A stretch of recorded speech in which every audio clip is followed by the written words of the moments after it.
నమస్కారం. NSTV news కి స్వాగతం. హెడ్లైన్ చూద్దాం.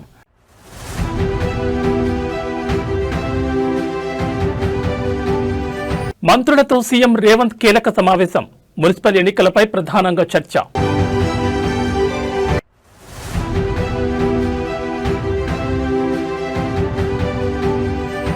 ఈరోజు ఢిల్లీకి మంత్రి లోకేష్. కేంద్ర మంత్రులతో కీలక భేటీ.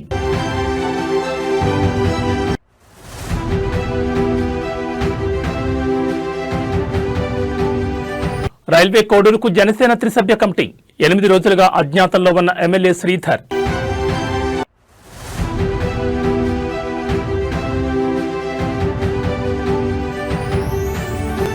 మంత్రి అంబటి రాంబాబుపై ఇంటిపై దాడి. ఎమ్మెల్యే గల్లా మాధవ్ సహా 31 మందిపై కేసు నమోదు.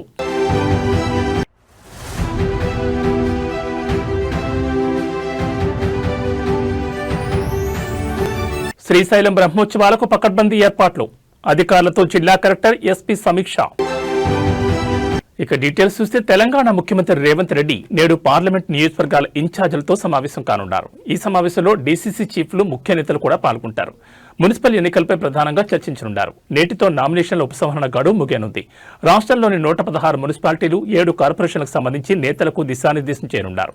అభ్యర్థులకు ఇప్పటికే బీఫారాలు అందజేయాలని నిర్ణయించారు. రెబల్స్ కు ఆయన స్వయంగా హామీ ఇచ్చే అవకాశం ఉంది. రేపటి నుంచి రేవంత్ రెడ్డి జిల్లాల పర్యటన కొనసాగుతుంది. ఎన్నికల ప్రచారంతో పాటు హామీలు ఇవ్వడం, గత 2.5 ఏళ్లుగా ప్రభుత్వం అమలు చేస్తున్న సంక్షేమ పథకాలను, చేసిన అభివృద్ధిని వివరించనున్నారు. రేపటి నుంచి ముఖ్యమంత్రి జిల్లాల పర్యటన ఉండనుంది. రేపు మిర్యాలగూడలోని 5వ తేదీన చొప్పదండి, 6వ తేదీన నిజామాబాద్ రూరల్, 7వ తేదీన పరిగి, 8వ తేదీన భూపాల్పల్లి, 9న మెదక్లో రేవంత్ రెడ్డి ఎన్నికల ప్రచార సభల్లో పాల్గొంటారు.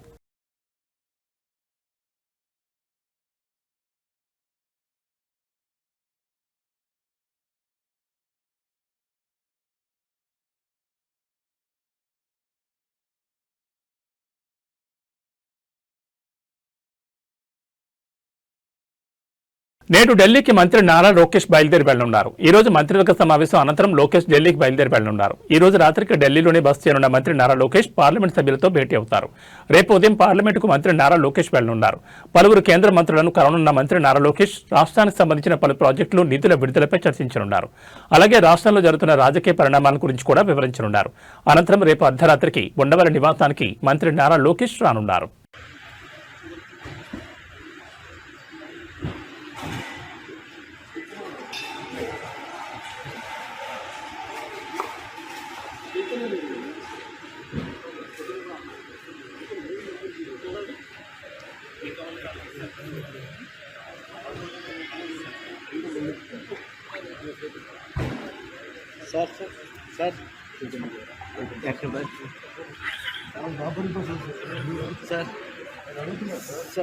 నేడు రైల్వే కోడూరు జనసేన ఎమ్మెల్యే అరవ శ్రీధర్పై పార్టీ నియమించిన కమిటీ విచారణ జరగనుంది. ఈ రోజు విచారణ కమిటీ ఎదుటకు హాజరు కావాలని అరవ శ్రీధర్ను ఆదేశించింది. రైల్వే కోడూరు ఎమ్మెల్యే అరవ శ్రీధర్ తనను మోసం చేశారంటూ ఒక మహిళ ఆరోపించిన సంగతి తెలిసిందే. దీంతో జనసేన త్రిసభ్య కమిటీ నియమించింది. ఈ రోజు పార్టీ నియమించిన త్రిసభ్య కమిటీ రైల్వే కోడూరులో పర్యటించనుంది. అయితే ఇప్పటి వరకు అజ్ఞాతంలో ఉన్న అరవ శ్రీధర్ త్రిసభ్య కమిటీ ఎదుట హాజరవుతారా లేక హాజరు కారా అన్నది చూడాలి.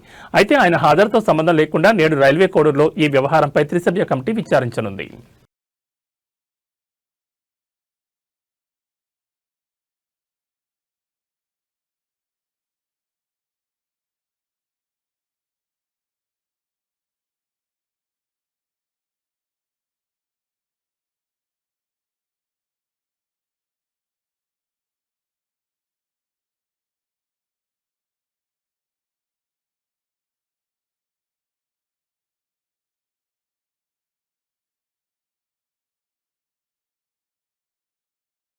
మంత్రి నారాయణ బృందం లండన్లో పర్యటిస్తోంది. ఈ సందర్భంగా లండన్ నగరానికి సంబంధించిన మాస్టర్ ప్లాన్, అభివృద్ధి ప్రణాళికలు, రవాణా సౌకర్యాలపై బృందం అధ్యయనం చేసింది.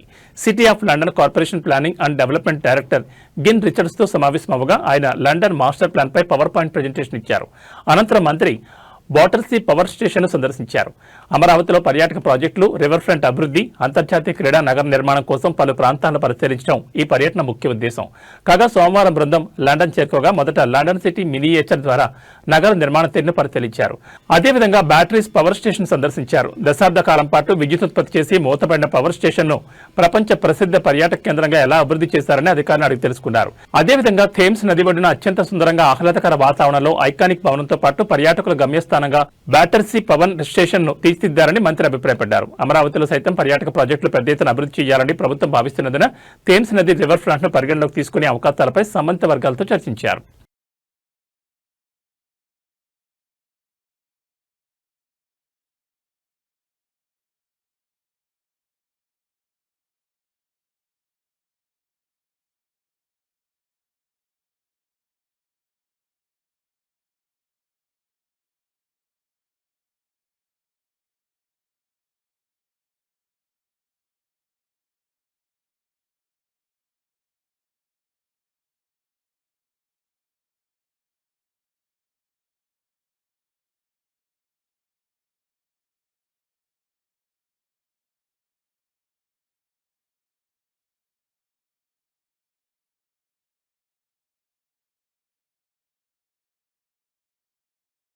ఆంధ్రప్రదేశ్ మాజీ ముఖ్యమంత్రి వైఎస్ జగన్ రేపు గుంటూరు, విజయవాడలో పర్యటించనున్నారు. మాజీ మంత్రులు అంబటి రాంబాబు, జోగి రమేష్ కుటుంబ సభ్యులను పరామర్శిస్తారు. రేపు గుంటూరులోని అంబటి రాంబాబు నివాసానికి జగన్ చేరుకుంటారు. అక్కడ టీడీపీ శ్రేణుల దాడికి గురైన ప్రాంతాన్ని పరిశీలించనున్నారు. అనంతరం అంబటి రాంబాబు భార్య, కుటుంబ సభ్యులతో మాట్లాడతారు. అనంతరం ఇబ్రహీంపట్నంకు మాజీ ముఖ్యమంత్రి వైఎస్ జగన్ చేరుకుంటారు. జోగి రమేష్ ఇంటిపై పెట్రోల్ బాంబులు విసరడంతో పాటు బీభత్సం చేయడంతో ఆ కుటుంబాన్ని కూడా జగన్ పరామర్శిస్తారు. పార్టీ అండగా ఉంటుందని భరోసా ఇవ్వనున్నారు. ఇప్పటికే ఈ రెండు కుటుంబాలను వైసీపీ నేతలు పరామర్శించారు. అక్కడ పరిస్థితులను చూసి జగన్ తెలియజేశారు. ఘటన జరిగిన వెంటనే అంబటి, జోగి రమేష్ లకు ఫోన్ చేసి జగన్ పరామర్శించారు.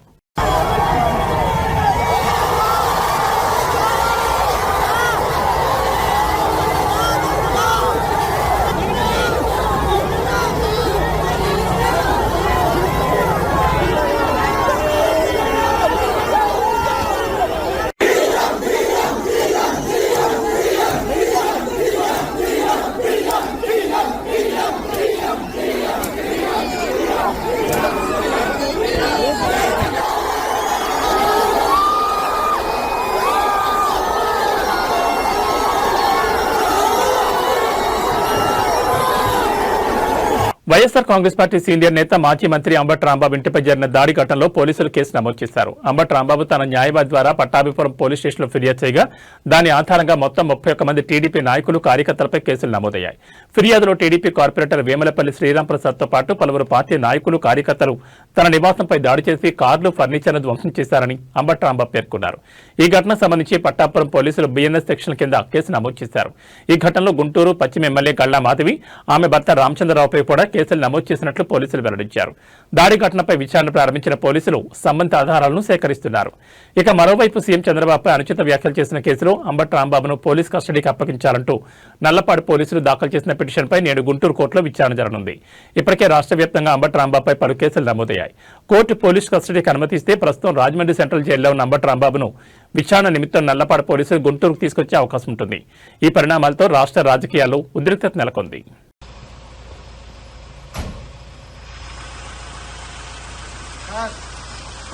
అయిపోయింది.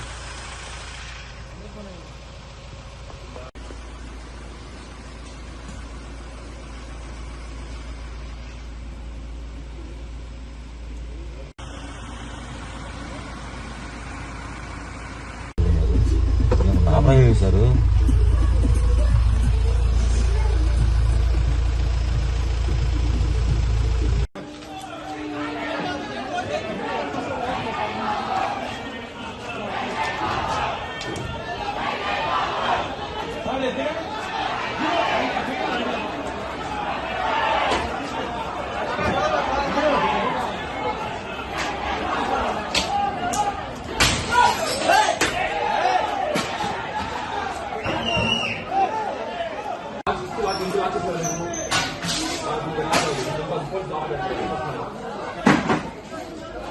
మొత్తం నీటి తీయనపై ఐఫోన్లు ఎన్నిది కింద 6 మొత్తం కూడా మొత్తం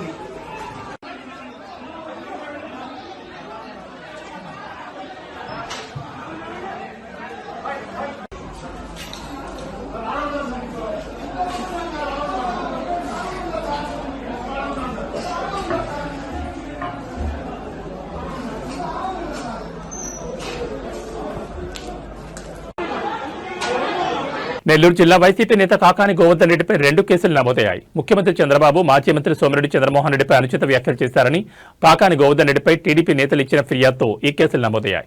తిరుమల లడ్డు వ్యవహారంలో అనుచిత వ్యాఖ్యలు చేశారంటూ ఆయనపై 2 పోలీస్ స్టేషన్లో కేసులు నమోదయ్యాయి. కాకాని గోవర్ధన్ రెడ్డి తిరుమల లడ్డు వ్యవహారంలో ప్రభుత్వ వైఖరిని చంద్రబాబును తప్పుపట్టడమే కాకుండా సోమిరెడ్డి చంద్రమోహన్ రెడ్డి విషయంలోనూ అనుచిత వ్యాఖ్యలు చేశారంటూ ఆయనపై స్థానిక టీడీపీ నేతలు ఫిర్యాదులు చేశారు. దీంతో పోలీసులు కేసు నమోదు చేసుకుని దర్యాప్తు చేస్తున్నారు. మరోవైపు ఈ కేసులకు తాను భయపడబోనని కాకాని గోవర్ధన్ రెడ్డి తెలిపారు.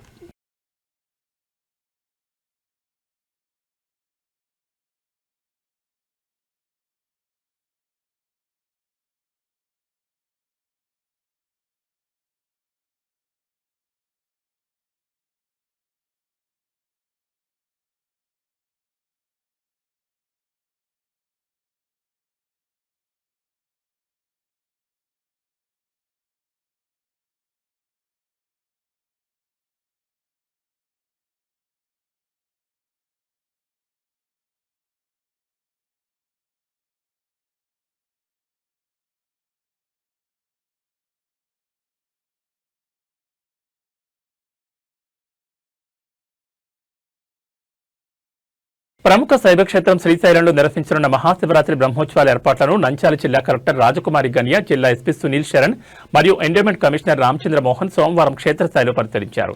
భక్తులకు ఎలాంటి అసౌకర్యం కలగకుండా అన్ని శాఖల సమన్వయంతో ఏర్పాట్లు చేయాలని అధికారులను ఆదేశించారు. భక్తుల రద్దీని దృష్టిలో ఉంచుకుని క్యూలైన్లలో త్రాగునీరు, మజ్జిగ సౌకర్యం నిరంతరాయంగా అందేలా చూడాలని కలెక్టర్ సూచించారు. ఎస్పీ సునీల్ శరణ్ మాట్లాడుతూ ట్రాఫిక్ ఇబ్బందులు తలెత్తకుండా పార్కింగ్ స్థలాలను కేటాయించామని, ఘాట్ రోడ్లో భద్రతను పటిష్టం చేస్తున్నామని తెలిపారు. భారీ సంఖ్యలో పోలీసు బలగాలను మోహరిస్తున్నట్లు పేర్కొన్నారు. సామాన్య భక్తులకు త్వరగా దర్శనం కలిగేలా దర్శన వేళలు, ప్రత్యేక క్యూలైన్లపై ఎండోమెంట్ కమిషనర్ అధికారులకు దిశానిర్దేశం చేశారు. ఉత్సవాల సమయంలో క్షేత్ర పరిసరాల్లో పారిశుద్ధ్యం లోపించకుండా చూడాలని, అలాగే ముఖ్య కేంద్రాల్లో వైద్య శిబిరాలను ఏర్పాటు చేయాలని అధికారులకు స్పష్టం చేశారు.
మద్యం కేసులో జోగి బ్రదర్స్ బెయిల్ రద్దు చేయాలని సిట్ పిటిషన్ నేడు విచారణ జరగనుంది. విజయవాడ ఎక్సైజ్ కోర్టులో పిటిషన్ దాఖలు చేసిన సిట్ అధికారులు జోగి బ్రదర్స్ బయట ఉంటే సాక్ష్యాధారాలను ధ్వంసం చేసే ప్రమాదం ఉందని పేర్కొన్నారు.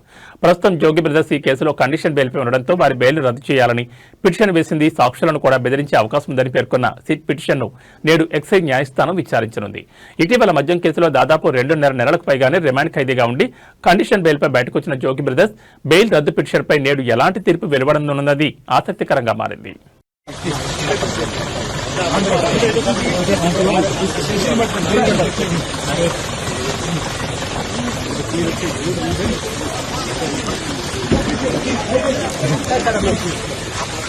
ఈ అరెస్ట్ మీరు ఏ విధంగా ఖండిస్తున్నారు సార్?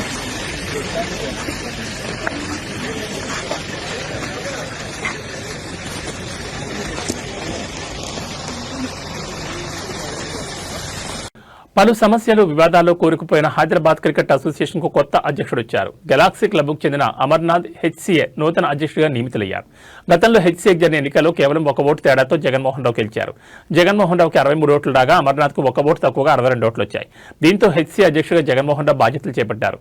అయితే శ్రీచక్ర అనే క్రికెట్ క్లబ్ ను సృష్టించి అక్రమ ఓటింగ్ పాల్పడినట్లు ఆయనపై ఆరోపణలు వచ్చాయి. ఈ క్రమంలో ఆయనపై కేసు నమోదు చేసిన పోలీసులు ఆయనను అరెస్ట్ చేశారు. ఈ క్రమంలో ఆయనను అసోసియేషన్ అధ్యక్ష పదవి నుంచి తొలగించారు. అప్పటి నుంచి హెచ్సీఏ వ్యవహారాలను HCA ombudsman retired justice Suresh Kumar నిర్వహిస్తూ వచ్చారు. తాజాగా హెచ్సీఏ అధ్యక్షుడిగా అమర్నాథ్ నియమిస్తూ అంబుడ్స్మన్ తీర్పును వెలువరించారు. వారంలోని అధ్యక్ష బాధ్యతలు చేపట్టాలని ఆదేశించారు.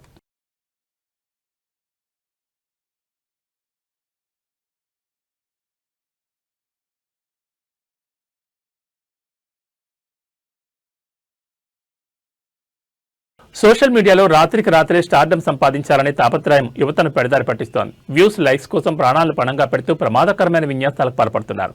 తాజాగా ఓ యువకుడు రైలు పట్టాలపై పడుకుని రైలు తనపై నుంచి వెళ్తుండగా వీడియో తీసుకున్న ఘటన నెట్టింట కలకలం రేపుతోంది. ఈ ఘటనపై హైదరాబాద్ సిపి వీసీ సజ్జన సోషల్ మీడియా ప్లాట్ఫామ్ ఎక్స్ వేదికగా తీవ్ర ఆగ్రహం వ్యక్తం చేశారు. పిచ్చికి పరాకాష్ట అంటే ఇదే. సోషల్ మీడియాలో ఫేమ్ కోసం ప్రాణాలను సైతం లెక్క చేయకుండా యువత ఎలాంటి ప్రమాదకర పనులు చేస్తున్నారు. ఒక్క సెకండ్ తేడా జరిగినా ప్రాణాలు గాలిలో కలిసిపోతాయని కూడా ఆలోచించడం లేదు. ఇలాంటి మానసిక రోగులకు కౌన్సిలింగ్ అత్యవసరమని ఆయన పేర్కొన్నారు. ఒకవేళ ప్రమాదం జరిగి ప్రాణం పోతే ఆ కుటుంబం అనుభవించే బాధ వర్ణనాతీతమని సజ్జన సీరియస్ వార్నింగ్ ఇచ్చారు. అయితే ఆ వైరల్ అవుతున్న వీడియోలో ఓ యువకుడు రైల్వే ట్రాక్ మధ్యలో బోర్లా పడుకుని ఉంటాడు. రైలు వేగంగా వస్తున్నా సరే ఏమాత్రం భయం లేకుండా అలాగే ఉంటాడు. వేగంగా వచ్చిన రైలు అతనిపై నుంచి దూసుకెళ్లిపోయిన తర్వాత ఆ యువకుడు ఏమీ జరగనట్లుగా నవ్వుతూ పైకి లేచాడు. చేసిన తప్పని చెప్పాల్సిన స్నేహితులు వీడియో తీస్తూ ప్రోత్సహించడం గమనార్హం.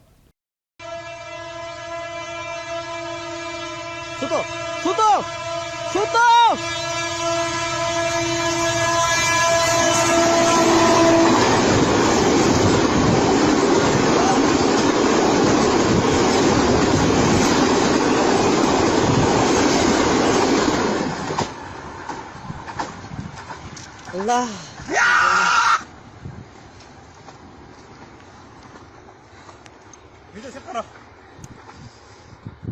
Video मैंने अभी आवाज तुला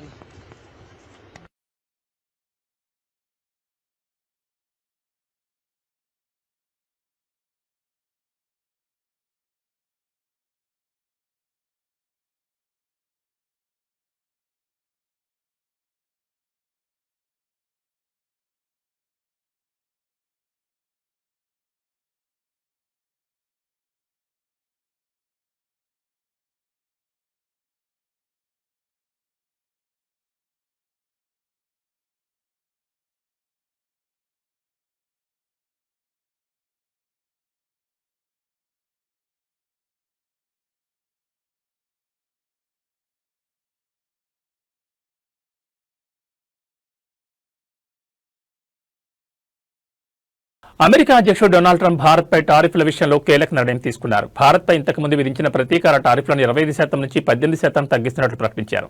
ఈ మేరకు తన సొంత సోషల్ మీడియా వేదిక ట్రూత్ సోషల్లో పోస్ట్ చేశారు.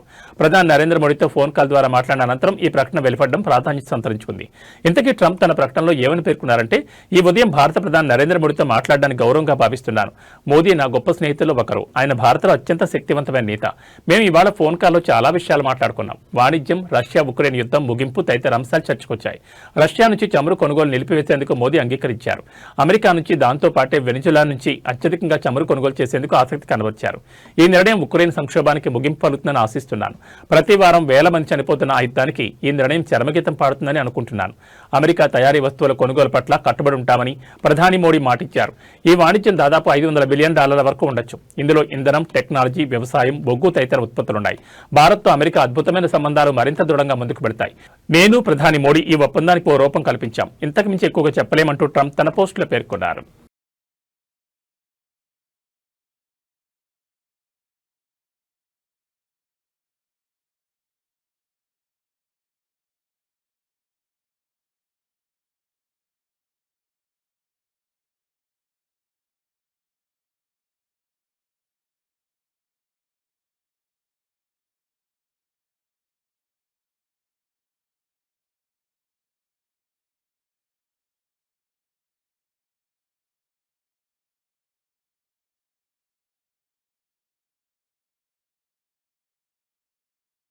ఇవి బులెటిన్ విశేషాలు. మరో బులెటిన్లో మళ్ళీ కలుసుకుందాం. నమస్కారం.